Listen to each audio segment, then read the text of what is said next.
Hello IT family, good afternoon అండి. So welcome to my channel S V vlogs in Telugu.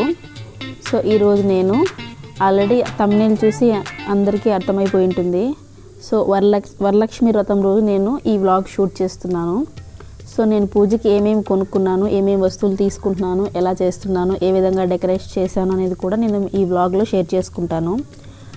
So ముందుగా ఎవరైనా నా ఛానల్ని ఫస్ట్గా చూస్తున్నట్టయితే ప్లీజ్ ఒక లైక్ ఇచ్చి సబ్స్క్రైబ్ చేసుకోవడం మాత్రం మర్చిపోవద్దండి. సో ఇప్పుడు మనం వ్లాగ్లోకి వెళ్ళిపోదాము. సో ఇక్కడ చూపిస్తున్న మాలలు అయితే చాలా క్యూట్గా ఉన్నాయి కదా. సో నేను ఆఫ్లైన్లోనే తీసుకున్నాను, ఒక 2 తీసుకున్నాను, చాలా బాగున్నాయి. నెక్స్ట్ వచ్చేసి గవ్వలు, శంకు చక్రాలు, వక్కలు, జావాదు, వైట్ థ్రెడ్, పసుపు కుంకుమ, చిన్న సిల్వర్ కోటెడ్ బాక్సులు, ఇవన్నీ కూడా నేను ఆఫ్లైన్లోనే తీసుకున్నాను. చాలా రీజనబుల్ ప్రైస్లోనే వచ్చేసాయి. సో ఇది వచ్చేసి గంధము, పచ్చకర్పూరము.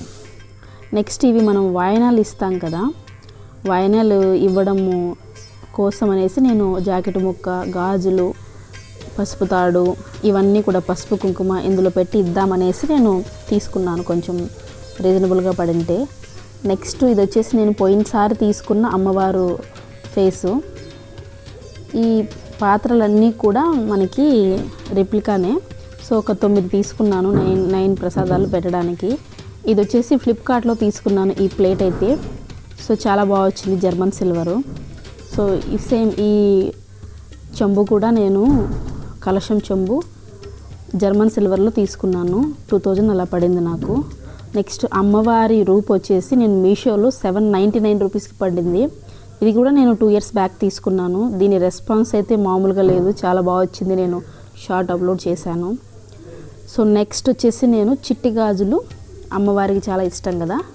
సో చిట్టి గాజులు కూడా నేను ఒక 3 రకాలు, green colour, yellow colour, red colour తీసుకొని మంచిగా నేనే మాల కుట్టేసుకున్నాను.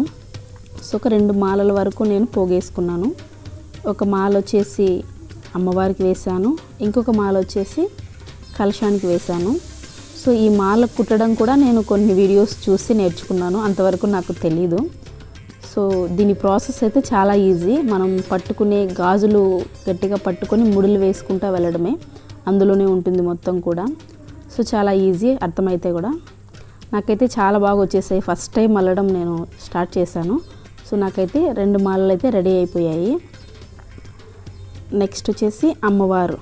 నేను ఈ విధంగా కొబ్బరికాయ మంచిగా పసుపు కుంకుమతో పూజించుకొని అమ్మవారి ఫేస్ని కట్టడానికి మనము ఆల్రెడీ అక్కడ చెంబు ఇచ్చేసి ఉంటారు. మనము ఆ చెంబులో పసుపు కుంకుమ, బియ్యము ఇవన్నీ వేసి మనం ఆ చెంబుకి కొబ్బరికాయ పెట్టి, కొబ్బరికాయకి అమ్మవారి ముఖాన్ని కట్టేసి నేను అమ్మవారి విగ్రహాన్ని రెడీ చేసేసుకున్నాను.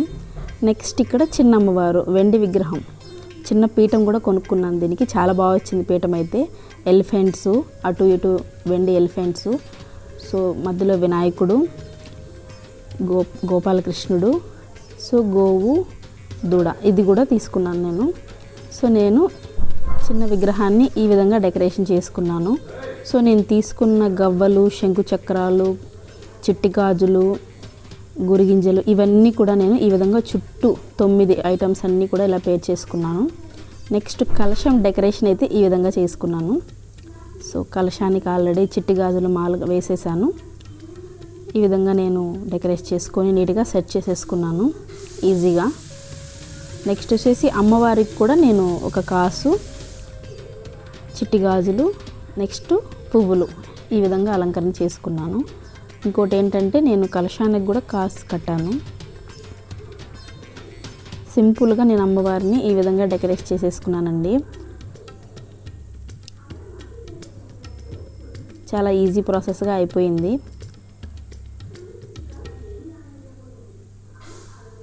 సో నేను వచ్చేసి 9 నైవేద్యాలు చేశాను.